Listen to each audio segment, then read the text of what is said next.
Depuis 1977, le 8 mars, c'est la Journée internationale des droits des femmes. Sur 197 États reconnus par l'ONU, seuls 57 autorisent l'avortement sans condition, et pour 16 pays, les femmes doivent avoir un tuteur masculin pour ouvrir un compte bancaire, travailler, se marier et même voir un médecin.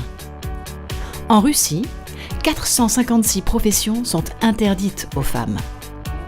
En France, c'est 40% de femmes qui entreprennent. Dans notre groupe BNI Profusion, elles sont 35% de femmes.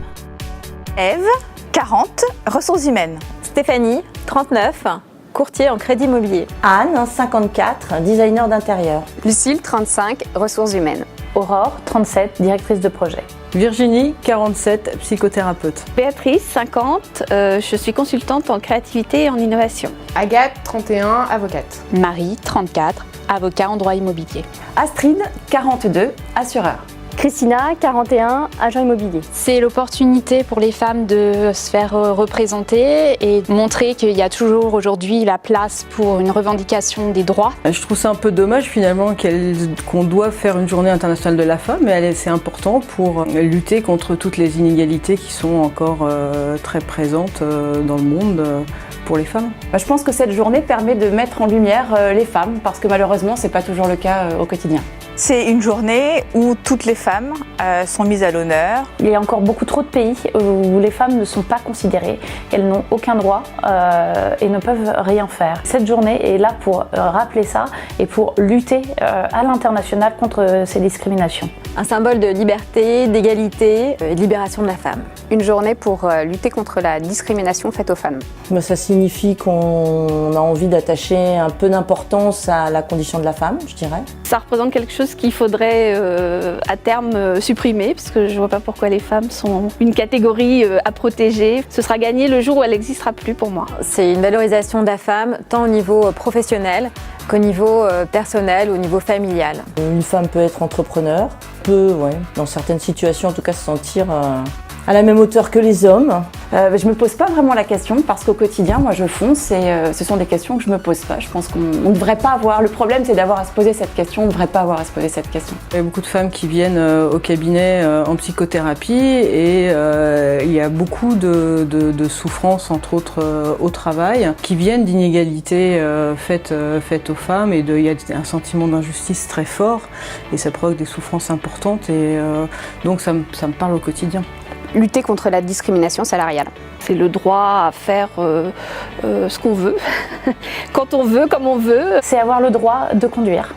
C'est avoir le droit de m'habiller comme je veux, d'avoir ou non des enfants avec l'homme que j'ai choisi, d'avoir le droit de vote, le droit de m'exprimer, de faire le métier que j'ai envie. Et tout ça sans la tutelle d'un homme. On a bien avancé, mais pas assez, et qu'il reste encore plus du double de ce qui a été fait pour nos conditions. Pas les nôtres seulement, mais à l'international justement. Une bataille entre guillemets permanente dans un monde assez masculin, où vous avez plus d'efforts à montrer pour justifier de vos compétences.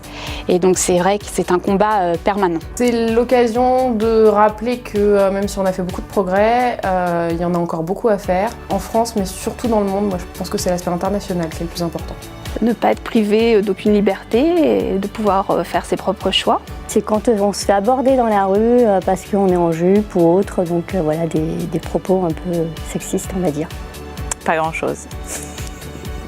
Au quotidien, c'est pouvoir faire ce dont j'ai envie et comme j'ai envie de le faire. Je pense que justement c'est assez représentatif de la société, je trouve. Par contre, je trouve que c'est pas forcément utile de vouloir absolument avoir la parité. D'un côté, je trouve que 35% de femmes, c'est déjà pas mal. On pourrait être encore plus.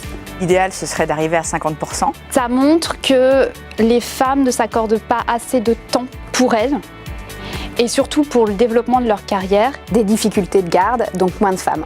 Ça peut être considéré comme pas mal parce qu'il y a beaucoup d'endroits, notamment moi dans le milieu où je gravite, qui sont les entreprises où je pense qu'il y a parfois dans les sphères de direction encore moins que ça comme pourcentage. Donc on a une marge de progrès.